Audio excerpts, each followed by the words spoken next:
الحمدللہ رب العالمین والصلاة والسلام علی سید الانبیاء والمرسلین وعلی آلہ واصحابہ وآل بیتہ اجمعین. سامعین و ناظرین، السلام علیکم ورحمۃ اللہ وبرکاتہ. وعلیکم السلام. ابھی 3 دن پہلے کی بات ہے، آستانہ عالیہ مقدسہ گورڈا شریف، وہاں پر ایک عظیم الشان ختم نبوت کے نام سے کانفرنس ہوئی.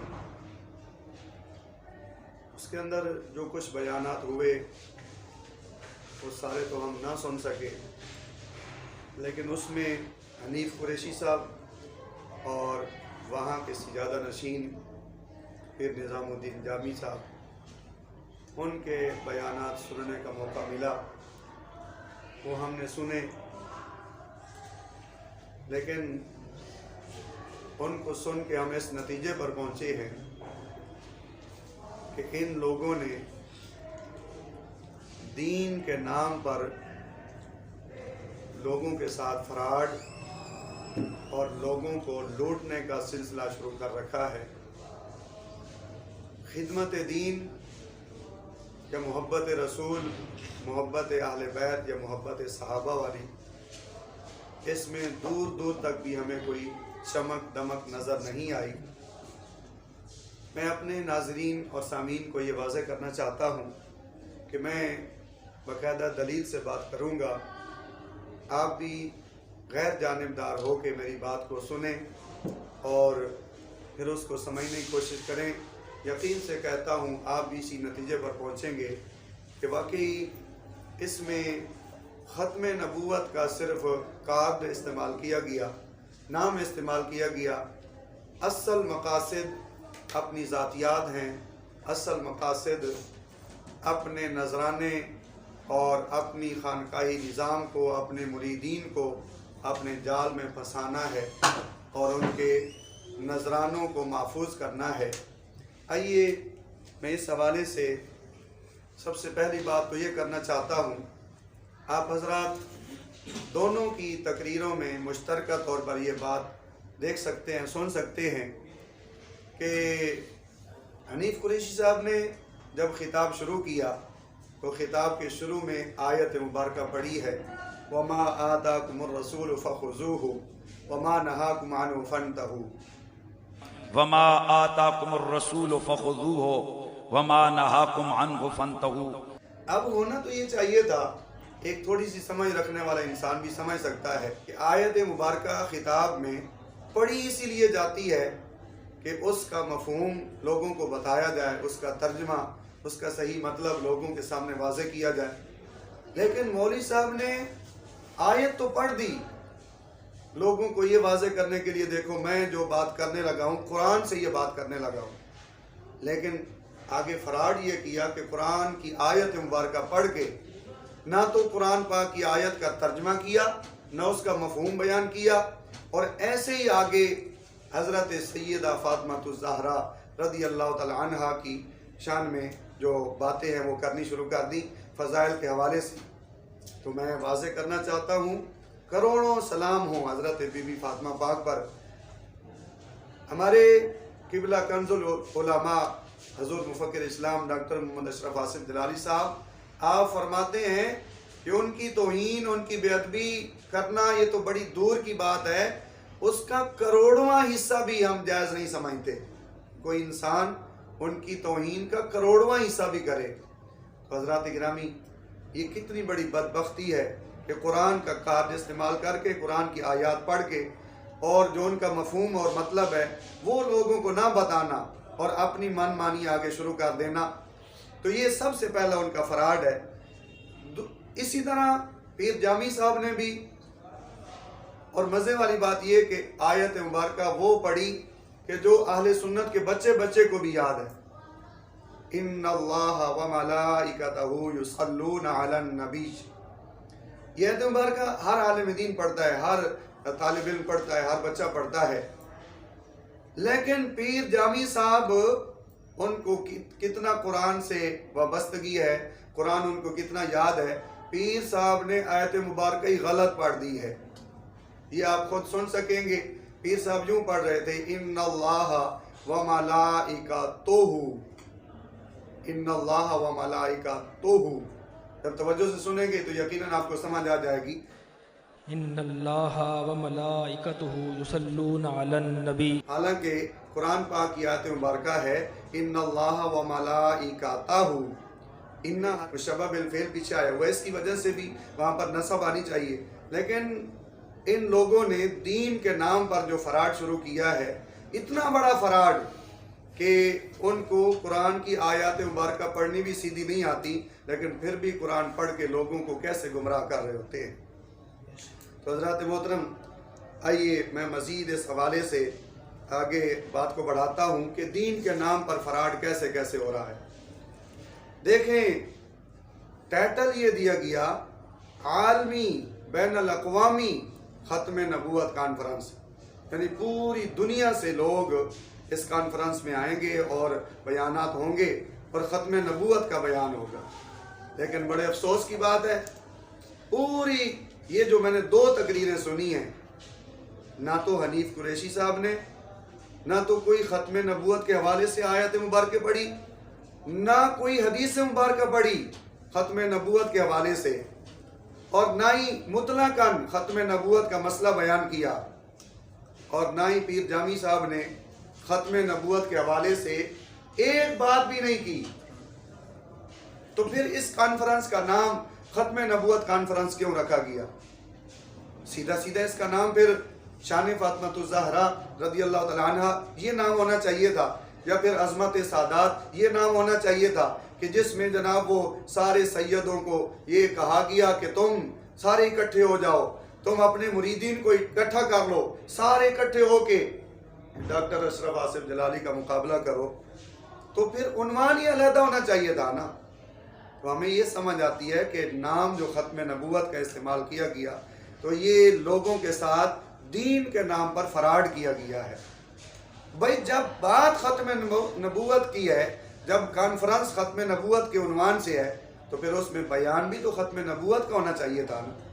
لیکن آپ بیانات سن سکتے ہیں، آپ کو ایک بات بھی ختم نبوت کے حوالے سے نہیں ملے گی. زیادہ سے زیادہ جامی صاحب نے اپنی تقریر کے آخر میں یہ کہا کہ قادیانیوں کو ان کے عہدوں سے ہٹایا جائے، حکومت کو بھی ہم کہتے ہیں اور فوج کو بھی ہم کہتے ہیں. یہ کوئی اتنی بڑی بات نہیں. اصل میں جو اتنی دنیا آئی ہوئی تھی ان کو ختم نبوت کا مسئلہ سمجھانا تھا، ان کو یہ عقیدہ سمجھانا تھا کہ یہ کتنا مضبوط عقیدہ ہے اور کتنا ضروری عقیدہ ہے، اور اس پر یہ عقلی دلائل ہیں، یہ نقلی دلائل ہیں. لیکن افسوس کہ وہ جو ہزاروں کی تعداد میں لوگ آئے ہوں گے، وہ بیچارے ختم نبوت کے لفظ سے متاثر ہو کے آئے اور یہ کہا کہ ہمارے پیر ہیں، اتنا بڑا آستانہ ہے، ہمیں حضور کی ختم نبوت کا مسئلہ سمجھائیں گے، عقیدہ سمجھائیں گے. لیکن وہ جیسے خالی جولیاں لے کے آئے تھے، ایسی خالی جولیاں لے کے اور وہاں ان کو نذرانے دے کے چلے گئے. حضرات محترم، اس لیے یہ دوسری میں نے دلیل دے دی آپ کو کہ ختم نبوت کا ٹائٹل استعمال کر کے یہ دین کے نام پر ایک فراڈ کیا گیا ہے لوگوں کے ساتھ. اسی طرح اس پوری تقریر میں حضرت قبلہ مفتی کنز العلماء مفکر اسلام ڈاکٹر محمد اشرف آصف جلالی صاحب کے خلاف بھی کافی حد تک زبان استعمال کی گئی، غلط زبان استعمال کی گئی. تو اس حوالے سے قبلہ استاد صاحب بھی ہمیں یہی حکم دیتے تھے کہ ہم نے گالی کا کوئی جواب نہیں دینا، ہم نے ان کی باتوں کا، ان کی دلیلوں کا جواب دینا ہے. تو ہم اس حوالے سے صرف اتنا کہیں گے، پورے یقین سے کہیں گے کہ ایک بات بھی یہ جتنے مخالفین ہیں یہ ثابت کر دیں کہ ہم نے توہین صحابہ یا توہین اہل بیت کے حوالے سے کی ہو. ڈاکٹر صاحب قبلہ کا سب سے بڑا جرم یہ ہے کہ وہ اپنے بزرگوں کی، اپنے بڑوں کی عبارات پڑھ کے لوگوں کو سنا دیتے ہیں، اور جن تعلیمات کو ان لوگوں نے چھپا رکھا ہے ان تمام کو لوگوں کے سامنے واضح کر دیتے ہیں. بڑی چلاکی سے، بڑی مکاری سے حنیف قریشی یہ تصفیہ، اس کی شروع والی وجہ تعلیم والی ایک عبارت پڑھ کے لوگوں کو بتا رہا ہے، دیکھو جی پیر صاحب نے یہ لکھا ہے بڑے جوش میں، بڑے جلال میں. میں حیران ہوتا ہوں کہ جو عبارت قبلہ ڈاکٹر صاحب نے پیش کی ہے وہ کیوں نہیں پڑھ کے لوگوں کو سناتا؟ میں کہتا ہوں ان کو موت آ جائے گی، یہ مر جائیں گے، لیکن وہ والی پیر صاحب کی عبارت پڑھ کے کبھی بھی نہیں سنائیں گے جو قبلہ ڈاکٹر صاحب نے پیش کی ہے۔ بھائی وہ بھی پڑھ کے سناؤ نا، کیا وہ پیر صاحب کی نہیں ہے؟ اور پھر چلاکی اور مکاری دیکھو کہ وہ وجہ طلیب بیان کرتے ہوئے صرف آدھی لائن کی عبارت جو اپنے حق میں جاتی تھی وہ لوگوں کو پڑھ کے سنا دی کہ دیکھو جی پیر صاحب تو تصفیہ کے اندر اہل بیت کی شانیں بیان کر رہے ہیں۔ تو بھائی شانوں کا کون انکار کرتا ہے؟ ہم سب شانوں کے ماننے والے ہیں، اور جو شان کو نہ مانے وہ سب سے بڑا بے ایمان ہے، وہ ایمان والا نہیں ہے، ہم یہی کہتے ہیں۔ لیکن یہ تو نہیں نا کہ وہ آدھی لائن کو پڑھ دو اور باقی سارا تصفیہ کھا پی جاؤ۔ اگر ان کے اندر تھوڑی سی بھی ایمان کی غیرت ہے تو جو قبلہ ڈاکٹر صاحب عبارت پیش کرتے ہیں وہ والی عبارت اب تو مشہور عالم ہو چکی ہے، تصفیہ کی صفحہ نمبر 46 سے عبارت، میں وہ نہیں پڑھتا، بہرحال وہ دوست احباب جانتے ہیں جن کے پاس تصفیہ ہے وہ بھی پڑھ لیں گے، اور وہ ویڈیو کے اندر بھی وہ عبارت آ جائے گی، خود پڑھ لیں گے۔ ایک اور عبارت جو یہ جامی صاحب کے والد محترم پیر سید نصیر الدین شاہ صاحب، ان کی کتاب ہے طریق الفلاح، جو انہوں نے سیدہ کا غیر سید کے ساتھ نکاح کے حوالے سے کتاب لکھی تھی، اس کی عبارت آپ کو پڑھ کے سناتا ہوں۔ آج کوئی خطا اتحادی کی بات کر دے نا اہل بیت کرام کے بارے میں تو یہ کہتے ہیں معاذ اللہ تم نے ان کی چادر تطہیر پر حملہ کر دیا ہے، اور یہ پیر جامی صاحب بھی کہہ رہے تھے کہ ان کے ہاتھ ان کی چادر تطہیر تک پہنچ چکے ہیں، اور یہ چادر تطہیر کا پتہ ہے کیا مطلب بیان کرتے ہیں؟ یہ کہتے ہیں جی وہ بالکل خطا سے پاک ہیں، خطا اتحادی سے بھی پاک ہیں، اور وہ معصوم عن الخطا ہیں۔ میں کہتا ہوں باقی کچھ بھی نہیں، نہ میں کوئی تبصرہ کرتا ہوں نہ کوئی اور اپنی طرف سے لفظ بولتا ہوں۔ اگر ان کے اندر ایمانی غیرت ہے تو اپنے والد محترم، اور حنیف قریشی صاحب بھی بڑی تعریف کر رہے تھے، اور یہ تعریف میں تو یہی سمجھتا ہوں کہ حنیف قریشی صاحب نے یہ جامی صاحب کی تعریف کر دی اور جامی صاحب نے بعد میں ان کی تعریف کر دی۔ اور فارسی کا مقولہ ہے تو مرا حاجی بگو من ترا حاجی بگویم، تو مجھے حاجی کہے میں تجھے حاجی کہہ دوں گا۔ پہلے حنیف قریشی کی تقریر ہوئی، اس نے کہا بڑے بڑے القاب سے پیر جامی صاحب کو یاد کیا، اب پیر جامی صاحب نے بھی تو آخر اس کو شاباش دینی تھی، تو پیر جامی صاحب شاباش میں اتنے آگے بڑھ گئے کہ وہ کہنے لگے جی تقریر کروانی ہو تو حنیف قریشی کی کرواؤ۔ کیا پورے اہل سنت میں اور کوئی بھی عالم دین نہیں رہا کہ جس سے تقریر کروائی جا سکے؟ یہ ایک حنیف قریشی ہے کہ جس کی صحابہ کی گستاخیوں سے تاریخ بھری پڑی ہے، کبھی حضرت عائشہ صدیقہ رضی اللہ تعالیٰ عنہ کی گستاخی، اور کبھی حضرت امیر معاویہ کی، کبھی حضرت ابو سفیان کی، یہ ساری چیزیں یہ نیٹ پر موجود ہیں، تاریخ میں ایک ریکارڈ ہے۔ تو حضرات محترم ذرا توجہ رکھیے گا، میں اب پیر نصیر الدین شاہ صاحب کی عبارت پڑھ کے میں اپنی گفتگو کے اختتام کی طرف آتا ہوں۔ پیر صاحب کیا فرماتے ہیں؟ پیر صاحب طریق الفلاح، اس کے یہ اب نیٹ پر بھی یہ کتاب موجود ہے، جو حضرات دیکھنا چاہیں دیکھ سکیں گے، اور اس کی یہ عبارت ہم اپنی ویڈیو میں لگا دیں گے، وہاں بھی پڑھ سکیں گے۔ تو پیر صاحب کیا فرماتے ہیں؟ فرماتے ہیں عام طور پر ہمارے خطیب اور علماء، یہ خطیب اور علماء یہ حنیف قریشی جیسے ہمارے خطیب اور علماء آیت تطہیر کے بارے میں عجیب و غریب قسم کا فلسفہ بیان کرتے ہیں، اور آگے چند سطریں وہ رافضیوں کے بارے میں آگے بات بڑھاتا ہوں۔ آگے کیا کہتے ہیں؟ کہتے ہیں عام طور پر آیت تطہیر کا یہ مفہوم عوام میں بیان کیا جاتا ہے۔ آج حنیف قریشی جیسے لوگ یہی مفہوم جس کی پیر نصیر الدین تردید کر رہے ہیں کہ یہ مفہوم صحیح نہیں، لیکن یہ حنیف قریشی جیسے لوگ وہ یہی مفہوم عوام میں بیان کرتے ہیں۔ کیا مفہوم؟ توجہ، عوام میں یہ بیان کیا جاتا ہے کہ اہل بیت جملہ عیوب اور خطاؤں سے پاک کر دیے گئے، جملہ عیوب سے بھی پاک کر دیے گئے اور خطاؤں سے بھی پاک کر دیے گئے، اور یہ بشارات انہیں خداوند عالم نے آیت تطہیر کی صورت میں سنا دی ہے، لہذا ان سے کوئی خطا سرزد ہو سکتی ہے اور نہ ہی وہ کوئی گناہ کر سکتے ہیں۔ دوسرے لفظوں میں گویا یہ گروہ معصوم ہے۔ اگر ایسا ہوتا تو ہمیں کیا اعتراض تھا، مگر ایسا نہیں ہوا اور نہ ہی ایسا ہے۔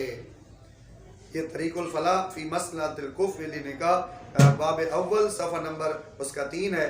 یہ درگاہ غوثیہ مہریہ گورڑا شریف اسلام آباد سے یہ چھپی ہوئی ہے. اس کے اندر یہ ساری چیز واضح طور پر دیکھی جا سکتی ہے. اب میں کچھ آخر میں باتیں کروں گا، بات کو مکمل کرتا ہوں. حضرات محترم، ایک بہت بڑی جس جملے سے، جس بات سے رافضیت کی بدبو آ رہی تھی، آج ان پیروں میں یہی رافضیت یہ سرایت کرتی جا رہی، پھیلتی جا رہی ہے. کیا وہ ضیاء العلوم جو بہت بڑا مرکز ہے راولپنڈی کے اندر ہمارا، اس کے بارے میں لفظ بول رہے تھے. یہ ضیاء العلوم بعد میں ہے، یہ ضیاء علوم علی پہلے ہے، یہ ضیاء مہر علی ہے. ارے حضرت مولا علی کی بات بھی کر رہے ہو، حضرت پیر مہر علی شاہ صاحب رحمۃ اللہ علیہ کی بات بھی کر رہے ہو. کیا تمہیں حضرت علی سے آگے کچھ نہیں نظر آتا؟ اس بارگاہ کو بھی بھول گئے ہو جس بارگاہ سے حضرت مولا علی کو سارے فیوز و برکات ملتے ہیں. کیا اس عظیم ہستی کا فرمان بھول گئے جنہوں نے فرمایا تھا انا مدینۃ العلم وعلی بابھا، لوگوں میں علم کا شہر ہوں اور میرا علی اس علم کا دروازہ ہے. بتائیں مجھے، اس تقریر کے اندر جامی صاحب نے مولا علی کی تو بات کی ہے، لیکن جس عظیم ہستی سے مولا علی کو سارا فیضان ملا ان کی بات نہیں ہونی چاہیے تھی. یہ ضیاء علوم محمدیہ بھی ہے، یہ سارا فیضان محمدی ہے. اور اعلی حضرت فرماتے ہیں لا ورب العرش، رب عرش کی قسم، جس کو ملا جو ملا ان سے ملا. مولا علی کو جو کچھ ملا وہ بھی ان سے ملا، تاجدار گولڑا کو جو کچھ ملا وہ بھی ان سے ملا. ارے جن سے سب کچھ ملا ہے ان کو بلا دیا، ان کا نام نہیں ہونا چاہیے تھا. یہی رافضیت ہے. آج رافضیوں کی محفل میں نعرہ حیدری تو لگتا ہے لیکن نعرہ رسالت نہیں لگتا. اور ہم اہل سنت میں اور ان میں یہی فرق ہے. اور جب جامی صاحب کی تقریر ختم ہوئی تو آخر میں بھی وہ جاہل نقیب کہہ رہا تھا نعرہ حیدری اتنا اونچا لگاؤ کہ وہ لاہور تک آواز پہنچ جائے. تو بھائی نعرہ حیدری تو لگا رہے ہو، اہل سنت کا تو یہ شعار نہیں کہ وہ صرف نعرہ حیدری لگائے. اہل سنت تو نعرہ تکبیر بھی لگاتے ہیں، نعرہ رسالت بھی لگاتے ہیں، وہ نعرہ تحقیق حق جاریار، نعرہ خلافت حق جاریار بھی لگاتے ہیں.